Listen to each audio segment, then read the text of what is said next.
Y'all, we are already 2 episodes into this Survivor season, yet the momentum is already starting to pick up. As per usual, episode 2 starts off with the Orange Tribe coming back to camp after their last tribal council. Brandon almost got voted out last time, so he's feeling particularly bitter, which is totally understandable. I think Brandon is the most pissed off at Kane, and I think Kane can really feel the pressure on his back too. You see, Kane has been out there scrambling looking for an idol, but the only thing is he's making it just a little bit too obvious. Matthew! Yeah! I got a crab! Oh! Not what I was looking for, but will do. What? Oh yeah, it's a big guy. Incredible. Good job. It's awesome that he found this. I think that's not where fireworks at. Right. Yeah, you're absolutely right. I personally wouldn't be surprised if Kane was the next person from that tribe to go, but we shall see. Meanwhile, on the Green Tribe, we see that Matt and Frannie are getting very, very close. Maybe even our first showmance of the season. I can't say for sure though, because Frannie definitely doesn't seem as into him as he is into her, but we'll just see how that goes. I feel like it's been so freaking long since I've seen a showmance on Survivor. Does anybody know when the last showmance has been? Let me know in the comments if you do. Things are going to heat up even more on the Green Tribe when Danny ends up finding the key to the Birdcage Advantage. Now see, this is what I like about Danny, okay? Danny is smart because Danny promises not to tell anybody at all about his advantage, and he actually means it. It's the key to that birdcage, and I'm really excited to find out what's inside of it. I can't wait to tell everyone. Oh wait, no, I'm not. I'm not gonna tell anybody. He's even able to cover his tracks up masterfully, locking the birdcage back up so that no one is even able to tell that it's been tampered with. So far, strategy-wise, Danny is definitely impressing me the most out of the green team. Meanwhile, the players at the Purple Tribe have also been working very, very hard trying to find their birdcage key. I really wasn't expecting this, but out of nowhere, Carolyn becomes the first person on her tribe to find the key. I was happy for her, and I did think it was super duper cute that she found it.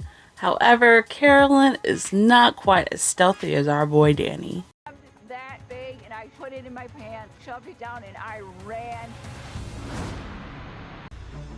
Oh my gosh! The cage is open, and I'm the only one who's been away from them, and it's gone. It's a tribe of 5, and I'm the only one who... No. Carolyn also tries to cover her tracks, but she isn't really able to get it done in time, and Carson is able to sniff out something. Look, I mean, like, that is open. Like, that was not open like that, right? It's even not heavy.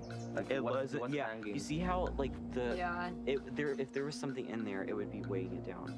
Someone's gotten it. The funniest part about this whole ordeal is that nobody expected it to be Carolyn either. So everyone is just pointing fingers at each other and literally not at Carolyn at all. I mean, hey, maybe the girl is stealthier than I gave her credit for. At one point, Carson does kinda confront Carolyn about the evidence, but she just gives the absolute fakest shock face I've ever seen in my life, and I honestly cannot believe that they fell for it. Like, do you remember it being open like that? Oh, And like and look at the bottom. Like, there's nothing in there. Oh! I didn't even know how to react, and I felt just like... So with all of this drama lurking in the air, it is now time for the players to go off to the immunity challenge. Honestly, this challenge was pretty standard and there's really nothing special to note. We do see the Orange Tribe emerge victorious thanks to Matthew and his puzzle skills. Matthew does kind of cement his Survivor nerd status here by revealing that he actually built himself a homemade version of the snake puzzle. Of course, the Survivor nerd in me thought that was awesome, and Jeff was obviously super smitten, but now the other players may see him as a huge threat, so we'll just see how that that works for him. Eventually, the Purple Tribe does go on to lose this challenge, and they will be the next ones headed to Tribal Council. After the challenge, Purple returns back to camp where Carolyn's name is the first one to be brought up. But of course, nothing is really that straightforward in this game, and the tribe ends up being split up down the middle. We have Carolyn and Yam Yam on one side, and we have Sarah and Helen on the other side. And of course, Carson is stuck right in the middle. Now, in a regular scenario, both these sides would look pretty even, but let's remember that Sarah actually lost her vote, and that lost vote is going to cause some pretty disastrous consequences later on. Later that night, the Tika tribe goes down to Tribal Council, and it's pretty easy to see where this vote is going to go. With Sarah without a vote, Carson does end up taking the side of Jam Jam and Carolyn, and when the votes are revealed, we see that Helen is voted out with 3 votes against her. Of course, it sucks to see someone go, but I also feel like we didn't really get introduced to Helen enough to really connect with her, you know?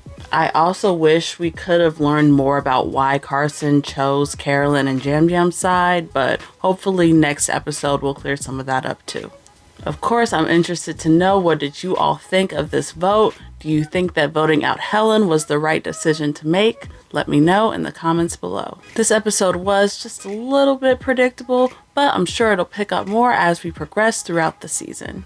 I'll talk to you all later, but until next time, bye.